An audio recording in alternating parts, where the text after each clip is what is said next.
Buongiorno da Leandro Maggi, buongiorno da Taglio di Po nella splendida tenuta Kazan. Oggi viene presentato il paniere del Tizie lungo il 45esimo parallelo, il percorso del gusto alla scoperta del Delta del Po. Ascoltiamo Maria Adelaide Avanzo, Tina De Stefani e Isabella Finotti, che sono gli artefici di questo progetto, e degustazione dei prodotti con buffet assistito dai rispettivi produttori. Come sempre interessante l'intervento del presidente del Parco del Delta del Po, Moreno Gasparini, che ha evidenziato che le eccellenze dei nostri produttori rappresentano un volano indispensabile per far crescere il Delta.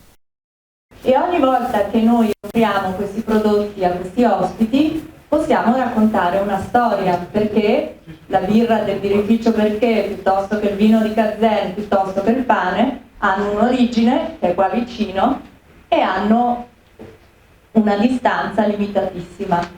Abbiamo capito che questo provoca delle emozioni nelle persone e ogni volta che poi loro finiscono la degustazione ci chiedono di poter portare con loro, a casa loro, quello che ha determinato in loro delle emozioni.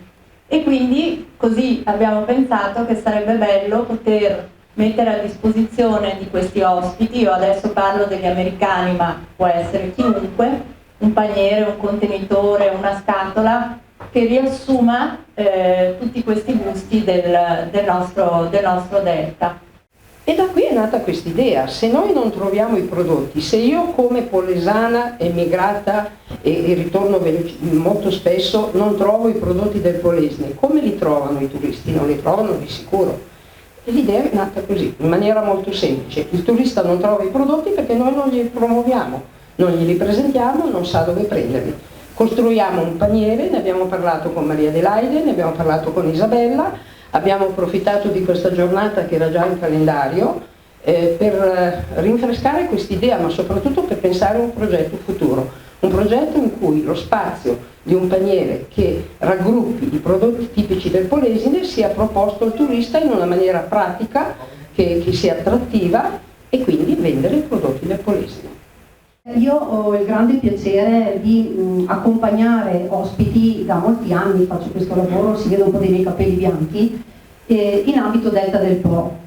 Spesso, anzi sempre, quando illustro il paesaggio, noi siamo in una cornice favolosa, qui a Kazan, è una cornice, all'interno ci sono tanti colori, ci sono tanti angoli che vanno raccontati sia con le parole di chi ci vive, ma poi vanno raccontate con i prodotti che queste terre producono. Cioè io racconto sempre, tento di raccontare a chi è con me, se vede dell'acqua che cosa c'è oltre all'acqua, che cosa c'è oltre al campo. Ecco, non sono mai riuscita, e questa è la sfida che voglio fare insieme a Maria Adelaide, insieme a Tina, di portare i nostri ospiti dentro le aziende.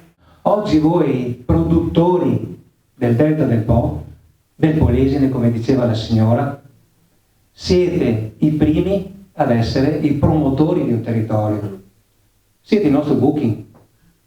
Perché quando io prima sentivo parlare con l'entusiasmo di Luigi e con le emozioni e con le battute anche di Enrico, sentivo parlare, il raccontare da come è partita una famiglia, generazione in generazione, a come si è mossa in questo territorio, non facile. C'è passata di mezzo l'alluvione, c'è passata la crisi, c'è passata tante cose. Non facile, un territorio che ad oggi, come si accennava poco fa, ancora qualcuno dice dov'è il Polesine. Presto qualcuno saprà dov'è il Polesine. È nel Delta del Po. È nel parco del Delta del Po. Voi siete in questo modo, io credo che queste occasioni siano dei grandi passi avanti.